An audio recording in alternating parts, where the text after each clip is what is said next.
ओम नमः शिवाय। शिव जी सदा सहाय। ओम नमः शिवाय। गुरु जी सदा सहाय। ओम नमः शिवाय। शिव जी सदा सहाय। ओम नमः शिवाय। गुरु जी सदा सहाय। ओम नमः शिवाय। शिव जी सदा सहाय। ओम नमः शिवाय। गुरु जी सदा सहाय। ओम नमः शिवाय। शिव जी सदा सहाय। ओम नमः शिवाय। गुरु जी सदा सहाय। ओम नमः शिवाय। शिव जी सदा सहाय। ओम नमः शिवाय। गुरु जी सदा सहाय। ओम नमः शिवाय। शिव जी सदा सहाय। ओम नमः शिवाय। गुरु जी सदा सहाय। ओम नमः शिवाय। शिव जी सदा सहाय। ओम नमः शिवाय। गुरु जी सदा सहाय। जय गुरु जी। शुक्राना गुरु जी। अनंतम अनंतम शुक्राना गुरु जी। जी शुक्राना गुरु जी। अनंतम अनंतम शुक्राना गुरु जी महाराज। गुरु जी आज्ञा दे शिव पुराण का अध्याय शुरू करते हैं। भगवान शिव का गंगा अवतरण तीर्थ में तपस्या के लिए आना, हिमवान द्वारा उनका स्वागत, पूजन और सत्मन तथा भगवान शिव की आज्ञा के अनुसार उनका उस स्थान पर दूसरों को न जाने देने की व्यवस्था करना। मंत्र जाप करते हैं। ओम नमः शिवाय। शिवजी सदा सहाय। ओम नमः शिवाय। गुरुजी सदा सहाय। ओम नमः शिवाय। शिवजी सदा सहाय। ओम नमः शिवाय। गुरुजी सदा सहाय। ब्रह्मा जी कहते हैं कि नारद हिमवान की पुत्री लोक पूजित शक्ति स्वरूपा पार्वती हिमालय के घर में रहकर बढ़ने लगी। जब उनकी व्यवस्था 8 वर्ष की हो गई तब सती के विरह से एक कातर हुए शंभु को उनके जन्म का समाचार मिला। नारद उस अद्भुत बालिका पार्वती को हृदय में रखकर वे मन ही मन बड़े आनंद का अनुभव करने लगे। इसी बीच में लौकिक गति का आश्रय ले शंभु ने अपने मन को एकाग्र करने के लिए तप करने का विचार किया। नंदी आदि कुछ शांत पार्षदों को साथ ले वे हिमालय के उत्तम शिखर पर गंगा अवतार नामक तीर्थ में चले गए, जहाँ पूर्व काल में ब्रह्मधाम से चियुक्त होकर समस्त पाप राशि का विनाश करने के लिए चली हुई परम पावनी गंगा पहल भूतल पर अवतीर्ण हुई थी। जितेंद्रिय हर ने वहीं रहकर तपस्या आरंभ की। वे आलस्य रहित हो चेतन ज्ञान स्वरूप नित्य ज्योतिर्मय निरामय जगन्मय चिदानंद स्वरूप द्वैतहीन तथा आश्रय रहित अपने आत्मभूत परमात्मा का एकाग्र भाव से चिंतन करने लगे। भगवान हर के ध्यान परायण होने पर नंदी, भृंगी आदि कुछ अन्य पार्षद गण भी ध्यान में तत्पर हो गए। उस समय कुछ ही प्रथम गण परमात्मा शंभु की सेवा करते थे। वे सबके सब मौन रहते और एक शब्द भी नहीं बोलते थे। कुछ द्वारपाल को इसी समय गिरिराज हिमवान उस औषधि बहुल शिखर पर भगवान शंकर का शुभ आगमन सुनकर उनके प्रति आदर की भावना से वहां आए। आकर सेवकों को सहित गिरिराज ने भगवान रुद्र को प्रणाम किया, उनकी पूजा की और अत्यंत प्रसन्न हो हाथ जोड़कर उनका सुंदर सत्वन किया। फिर हिमालय ने कहा, प्रभु मेरे सौभाग्य का उदय हुआ है जो आप यहाँ पधारे हैं। आपने मुझे सनाथ कर दिया। क्यों न हो, महात्माओं ने यह ठीक ही वर्णन किया है कि आप दीन वत्सल हैं। आज मेरा जन्म सफल हो गया, आज मेरा जीवन सफल हुआ और आज मेरा सब कुछ सफल हो गया, क्योंकि आपने यह पदार्पण करने का कष्ट उठाया है। महेश्वर, आप मुझे अपना दास समझकर शांत भाव से मुझे सेवा के लिए आज्ञा दीजिए। मैं बड़ी प्रसन्नता से अनन्य चित्त होकर आपकी सेवा करूंगा। ब्रह्मा जी कहते हैं, नारद गिरिराज का वह वचन सुनकर महेश्वर ने किंचित आंखें खोली और सेवकों सहित हिमवान को देखा। सेवकों सहित गिरिराज को उपस्थित देख ध्यान योग में स्थित हुए जगदीश्वर वृषभध्वज ने मुस्कुराते हुए से कहा, महेश बोले, शैलराज, मैं तुम्हारे शिखर पर एकांत में तपस्या करने के लिए आया हूँ। तुम ऐसा प्रबंध करो जिससे कोई भी मेरे निकट ना आ सके। तुम महात्मा हो, तपस्या के धाम हो तथा मुनियों, देवताओं, राक्षसों और अन्य महात्माओं को भी सदा आश्रय देने वाले हो। द्विज आदि का तुम्हारे ऊपर सदा ही निवास रहता है। तुम गंगा से अभिषिक्त होकर सदा के लिए पवित्र हो गए हो। दूसरों का उपकार करने वाले तथा संपूर्ण पर्वतों के सामर्थ्यशाली राजा हो। गिरिराज, मैं यहाँ गंगा अवतरण स्थल में तुम्हारे आश्रित होकर आत्म संयम पूर्वक बड़ी प्रसन्नता के साथ तपस्या करूंगा। शैलराज गिरिश्रेष्ठ, जिस साधन से यह मेरी तपस्या बिना किसी विघ्न बांधा के चालू रह सके, उसे इस समय प्रयत्न पूर्वक करो। पर्वत प्रवर, मेरी यही सबसे बड़ी सेवा है। तुम अपने घर जाओ और मैंने जो कुछ कहा है उसका उत्तम प्रीति से यत्न पूर्वक प्रबंध करो। ब्रह्मा जी कहते हैं, नारद, ऐसा कहकर सृष्टिकर्ता जगदीश्वर भगवान शंभु चुप हो गए। उस समय गिरिराज ने शंभु से प्रेम पूर्वक यह बात कही, जगन्नाथ परमेश्वर, आज मैंने अपने प्रदेश में स्थित हुए आपका स्वागत पूर्वक पूजन किया है। यह मेरे लिए महान सौभाग्य की बात है। अब आपसे और क्या प्रार्थना करूं? महेश्वर, कितने ही देवता बड़े बड़े यत्न का आश्रय ले महान तप करने की भी आपको नहीं पाते, वे ही आप यहाँ स्वयं उपस्थित हो गए। मुझसे बढ़कर श्रेष्ठ सौभाग्यशाली और पुण्यात्मा दूसरा कोई नहीं है, क्योंकि आप मेरे पृष्ठभाग पर तपस्या के लिए उपस्थित हुए हैं। परमेश्वर, आज मैं अपने को देवराज इंद्र से भी अधिक भाग्यवान मानता हूँ, क्योंकि सेवकों सहित आपने यहाँ आकर मुझे अनुग्रह का भागी बना दिया। देवेश, आप स्वतंत्र हैं, यहाँ बिना किसी विघ्न बाधा के उत्तम तपस्या कीजिए। प्रभु, मैं आपका दास हूँ, अतः सदा आपकी ही आज्ञा के अनुसार सेवा करूंगा। ब्रह्मा जी कहते हैं, नारद, ऐसा कहकर गिरिराज हिमालय तुरंत अपने घर को लौट आए। उन्होंने अपनी प्रिया मेनका को बड़े आदर के से वहां सारा वृतांत कह सुनाया। तत्पश्चात शैलराज के साथ जाने वाले परिजनों तथा समस्त सेवक गणों को बुलाकर उन्हें ठीक ठीक समझाया। हिमालय बोले, आज से कोई भी गंगावतरण नामक स्थान में जो मेरे पृष्ठ भाग में ही है, मेरी आज्ञा मान कर ना जाए, यह मैं सच्ची बात कहता हूँ। यदि कोई वहां जाएगा तो उस महादुष्ट को मैं विशेष दंड दूंगा। मुने, इस प्रकार अपने समस्त गणों को शीघ्र ही नियंत्रित करके हिमवान ने विघ्न निवारण के लिए जो सुंदर प्रयत्न किया वह मैं तुम्हें बताता हूँ, सुनो। अध्याय 11 विराम। अब अध्याय हिमवान का पार्वती को शिव की सेवा में रखने के लिए उनसे आज्ञा मांगना और शिव का कारण बताते हुए इस प्रस्ताव को अस्वीकार कर देना। ब्रह्मा जी कहते हैं, नारद, तदंतर शैलराज हिमालय उत्तम फल फूल लेकर अपनी पुत्री के साथ हर्षपूर्वक भगवान हर के समीप गए। वहां जाकर उन्होंने ध्यान परायण त्रिलोकीनाथ शिव को प्रणाम किया और अपनी अद्भुत कन्या काली को हृदय से उनकी सेवा में अर्पित कर दिया। फल फूल आदि सारी सामग्री उनके सामने रखकर पुत्री को आगे करके शैलराज ने शंभु से कहा, भगवान, मेरी पुत्री आप भगवान चंद्रशेखर की सेवा करने के लिए उत्सुक है, अतः आपके आराधन की इच्छा से मैं इसको साथ लाया हूँ। यह अपनी 2 सखियों के साथ सदा आप शंकर की ही सेवा में रहे। नाथ, यदि आपका मुझ पर अनुग्रह है तो इस कन्या को सेवा के लिए आज्ञा दीजिए। तब भगवान शंकर ने उस परम मनोहर काम रूपिणी कन्या को देखकर आंखें मूंद ली और अपने त्रिगुणातीत अविनाशी परम तत्व में उत्तम रूप का ध्यान आरंभ किया। उस सर्वेश्वर एवं सर्वव्यापी जटाजूटधारी वेदांत वेद चंद्रकला विभूषण शंभु उत्तम आसन पर बैठकर नेत्र बंद किए तप ध्यान में ही लग गए।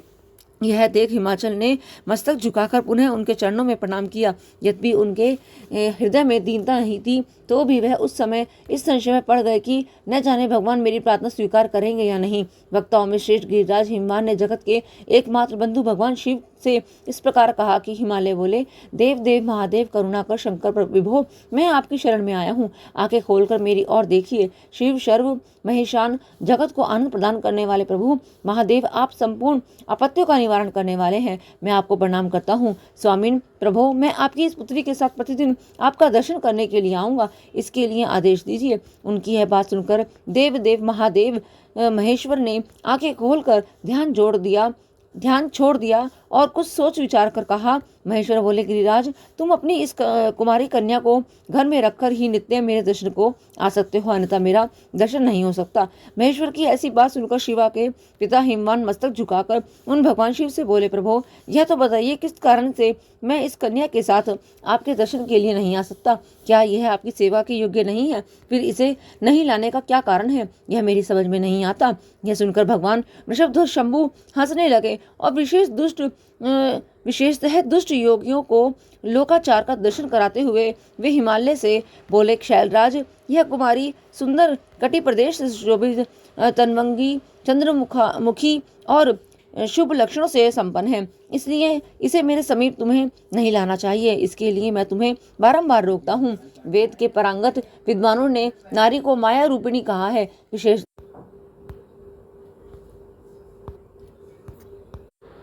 विशेषतः युवती स्त्री तो तपस्वी जनों के तप में विघ्न डालने वाली ही होती है। गिरिश्रेष्ठ, मैं तपस्वी योगी और सदा माया से निर्लिप्त रहने वाला हूँ। मुझे युवती स्त्री से क्या प्रयोजन है? तपस्वियों के श्रेष्ठ आश्रय हिमालय, इसीलिए फिर तुम्हें ऐसी बात नहीं करनी चाहिए, क्योंकि तुम वेदोक्त धर्म में प्रवीण, ज्ञानियों में श्रेष्ठ और विद्वान हो। अचल राज स्त्री के संग में मन में शीघ्र ही विषय वासना उत्पन्न हो जाती है, उससे वैराग्य नष्ट होता है और वैराग्य न होने से पुरुष उत्तम तपस्या से भ्रष्ट हो जाता है। इसलिए शैल तपस्वी को स्त्रियों का संग नहीं करना चाहिए, क्योंकि स्त्री महाविषय वासना की जड़ एवं ज्ञान वैराग्य का विनाश करने वाली होती है। ब्रह्मा जी कहते हैं, नारद, इस तरह की बहुत सी बातें कहकर महायोगी शिरोमणि भगवान महेश्वर चुप हो गए। देवर्षि शंभु का यह निराम्य निष्प्रय और निष्ठुर वचन सुनकर काली के पिता हिमवान चकित कुछ व्याकुल हो और चुप हो गए। तपस्वी शिव की कही हुई बात सुनकर और गिरिराज हिमवान को चकित हुआ जानकर भवानी पार्वती उस समय भगवान शिव को प्रणाम करके विशद वचन बोली। अध्याय 12 विराम। अब पार्वती और शिव का दार्शनिक संवाद। शिव का पार्वती को अपनी सेवा के लिए आज्ञा देना तथा पार्वती द्वारा भगवान की प्रतिदिन सेवा। भवानी ने कहा कि योगिन, आपने तपस्वी होकर गिरिराज से यह क्या कह डाली? प्रभु, आप ज्ञान विशारद हैं तो भी अपनी बात का उत्तर मुझसे सुनिए। शंभो, आप तपह शक्ति से संपन्न होकर भी बड़ा भारी तप करते हैं। उस शक्ति के कारण ही आप महात्मा को तपस्या करने का विचार हुआ है। सभी कर्मों को करने की जो वह शक्ति है, उसे ही प्रकृति जानना चाहिए। प्रकृति से ही सबकी सृष्टि, पालन और संहार होते हैं। भगवान, आप कौन हैं और सूक्ष्म प्रकृति क्या है, इसका विचार कीजिए। प्रकृति के बिना लिंग रूपी महेश्वर कैसे हो सकते हैं? आप सदा प्राणियों के लिए जो अर्चनीय, वंदनीय और चिंतनीय है, वह प्रकृति के ही कारण है। इस बात को हृदय से विचार कर ही आपको जो कहना हो वह सब कहिए। ब्रह्मा जी कहते हैं कि नारद, पार्वती जी के इस वचन को सुनकर महती लीला करने में लगे हुए प्रसन्नचित्त महेश्वर हंसते हुए बोले। महेश्वर ने कहा, मैं उत्कृष्ट तपस्या द्वारा ही प्रकृति का नाश करता हूँ और तत्वतः प्रकृति रहित शंभु के रूप में स्थित होता हूँ। अतः सत्पुरुषों को भी कभी या कहीं प्रकृति का संग्रह नहीं करना चाहिए, लोकाचार से दूर एवं निर्विकार रहना चाहिए। नारद, जब शंभु ने लौकिक व्यवहार के अनुसार यह बात कही, तब काली मन ही मन हंसकर मधुर वाणी से में बोली। काली ने कहा, कल्याणकारी प्रभु, योगिन, आपने जो बात कही है, क्या वह वाणी प्रकृति नहीं है? फिर आप उससे परे क्यों नहीं हो गए? क्यों प्रकृति का सहारा लेकर बोलने लगे? इन सब बातों का विचार करके तात्विक दृष्टि से जो यथार्थ बात हो उसी को कहना चाहिए। यह सब कुछ सदा प्रकृति में से बना हुआ है, इसलिए आपको न तो बोलना चाहिए और न कुछ करना ही चाहिए, क्योंकि कहना और करना सब व्यवहार प्राकृत ही है। आप अपनी बुद्धि से इसको समझिए। आप जो कुछ सुनते, खाते, देखते और करते हैं, वह सब प्रकृति का ही कार्य है। झूठे वाद विवाद करना व्यर्थ है। प्रभु शंभो, यदि आप प्रकृति से परे हैं तो इस समय इस हिमवान पर्वत पर आप तपस्या किस लिए करते हैं? हर प्रकृति ने आपको निगल लिया है, अतः आप अपने स्वरूप को नहीं जानते। आप यदि अपने स्वरूप को जानते हैं तो किस लिए तप करते हैं? योगिन, मुझे आपके साथ वाद विवाद करने की क्या आवश्यकता है? प्रत्यक्ष प्रमाण उपलब्ध होने पर विद्वान पुरुष अनुमान प्रमाण को नहीं मानते। जो कुछ प्राणियों की इंद्रियों का विषय होता है, वह सब ज्ञानी पुरुषों को बुद्धि से विचार कर प्राकृत ही मानना चाहिए। योगीश्वर, बहुत करने से क्या लाभ? मेरी उत्तम बात सुनिए। मैं प्रकृति हूँ, आप पुरुष हैं, यह सत्य है, सत्य है, इसमें संशय नहीं है। मेरे अनुग्रह से ही आप सगुण और साकार माने गए हैं। मेरे बिना तो आप निरीह हैं, कुछ भी नहीं कर सकते हैं। आप जितेंद्रिय होने पर भी प्रकृति के अधीन हो सदा नाना प्रकार के कर्म करते रहते हैं, फिर निर्विकार कैसे हैं और मुझसे लिप्त कैसे नहीं? शंकर, यदि आप प्रकृति से परे हैं और यदि आपका यह कथन सत्य है तो आपको मेरे समीप रहने पर भी डरना ही नहीं चाहिए। ब्रह्मा जी कहते हैं, पार्वती का यह सांख्य शास्त्र के अनुसार कहा हुआ वचन सुनकर भगवान शिव वेदांतमन मत में स्थित हो उनसे न्यों बोले। श्री शिव ने कहा कि सुंदर भाषण करने वाली गिरिजे, यदि तुम सांख्य मत को धारण करके ऐसी बात कहती हो तो प्रतिदिन मेरी सेवा करो, परंतु वह सेवा शास्त्र निषिद्ध नहीं होनी चाहिए। गिरिजा से ऐसा कहकर भक्तों पर अनुग्रह और उनका मनोरंजन करने वाले भगवान शिव हिमवान से बोले, शिव ने कहा कि गिरिराज, मैं यही तुम्हारे अत्यंत रमणीय श्रेष्ठ शिखर की भूमि पर उत्तम तपस्या तथा अपने आनंद में परमार्थ स्वरूप का विचार करता हुआ विचरूंगा। पर्वतराज, आप मुझे यहाँ तपस्या करने की अनुमति दें। आपकी अनुज्ञा के बिना कोई तप नहीं किया जा सकता। देवाधिदेव शूलधारी भगवान शिव का यह कथन सुनकर हिमवान ने उन्हें प्रणाम करके कहा, महादेव, देवता, असुर और मनुष्य सहित संपूर्ण जगत तो आपका ही है। मैं तुच्छ होकर आपसे क्या कहूँ।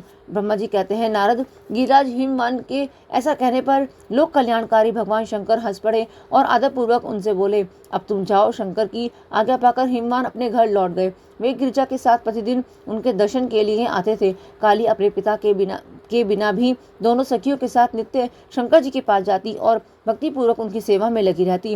नंदीश्वर आदि कोई भी गण उन्हें रोकता नहीं था। तात महेश्वर के आदेश से ही ऐसा होता था। प्रत्येक गण पवित्रता पूर्वक रहकर उनकी आज्ञा का पालन करता था। जो विचार करने से परस्पर अभिन्न सिद्ध होते हैं, उन्हीं शिवा और शिव ने सांख्य और वेदांत मत में स्थित हो जो कल्याणदायक संवाद किया, वह सर्वदा सुख देने वाला है। वह संवाद मैंने यहाँ कह सुनाया। इंद्रियातीत भगवान शंकर ने गिरिराज के कहने से उनका गौरव मानकर उनकी पुत्री को अपने पास रहकर सेवा करने के लिए स्वीकार कर दिया। काली अपनी दो सखियों के साथ चंद्रशेखर महादेव जी की सेवा के लिए प्रतिदिन आती जाती रहती थी। वह भगवान शंकर के चरण धोकर उस चरणामृत का पान करती थी। आग से तपाकर शुद्ध किए हुए वस्त्र से अथवा गर्म जल से धोए हुए वस्त्र के द्वारा उनके शरीर का मार्जन करती, उसे मलती पोंछती थी। फिर 16 उपचारों से विधिवत हर की पूजा करके बारंबार उनके चरणों में प्रणाम करने के पश्चात प्रतिदिन पिता के घर लौट जाती थी। मुनिश्रेष्ठ, इस प्रकार ध्यान परायण शंकर की सेवा में लगी हुई शिवा का महान समय व्यतीत हो गया, तो भी वे अपनी इंद्रियों को संयम में रखकर पूर्वत उनकी सेवा करती रहीं। महादेव जी ने जब फिर उन्हें अपनी सेवा में नित्य तत्पर देखा, तब वे दया से द्रवित हो उठे और इस प्रकार विचार करने लगे, यह काली जब तपश्चर्याव्रत करेगी और इसमें गर्व का बीज नहीं रह जाएगा, तभी मैं इसका पानी ग्रहण करूंगा। ऐसा विचार करके महालीला करने वाले महायोगेश्वर भगवान भूतनाथ तत्काल ध्यान में स्थित हो गए। मुने परमात्मा शिव जब ध्यान में लग गए, तब उनके हृदय में दूसरी कोई चिंता नहीं रह गई। काली प्रतिदिन महात्मा शिव के रूप का निरंतर चिंतन करती हुई उत्तम भक्ति भाव से उनकी सेवा में लगी रहीं। ध्यान परायण भगवान हर शुद्ध भाव से वहां रहती हुई काली को नित्य देखते थे, फिर भी पूर्व चिंता को भूलाकर उन्हें देखते हुए भी नहीं देखते थे। इस बीच में इंद्र आदि देवताओं तथा मुनियों ने ब्रह्मा जी की आज्ञा से कामदेव को वहां आदर पूर्वक भेजा। वे काम की प्रेरणा से काली का रुद्र के साथ संयोग करना चाहते थे। उनके ऐसा करने में कारण यह था कि महापराक्रमी तारकासुर से वे बहुत पीड़ित थे और शंकर जी से किसी महान बलवान पुत्र की उत्पत्ति चाहते थे। कामदेव ने वहां पहुंचकर अपने सब उपायों का प्रयोग किया, परंतु महादेव जी के मन में तनिक भी क्षोभ नहीं हुआ। उल्टे उन्होंने कामदेव को जलाकर भस्म कर दिया। मुने, तब सती पार्वती ने भी गर्भ रहित हो उनकी आज्ञा से बहुत बड़ी तपस्या करके शिव को पति रूप में प्राप्त किया। फिर वे पार्वती और परमेश्वर परस्पर अत्यंत प्रेम में और प्रसन्नता पूर्वक रहने लगे। उन दोनों ने परोपकार में तत्पर रहकर देवताओं का महान कार्य सिद्ध किया। अध्याय 13 विराम। जय गुरु जी। शुक्राना गुरु जी।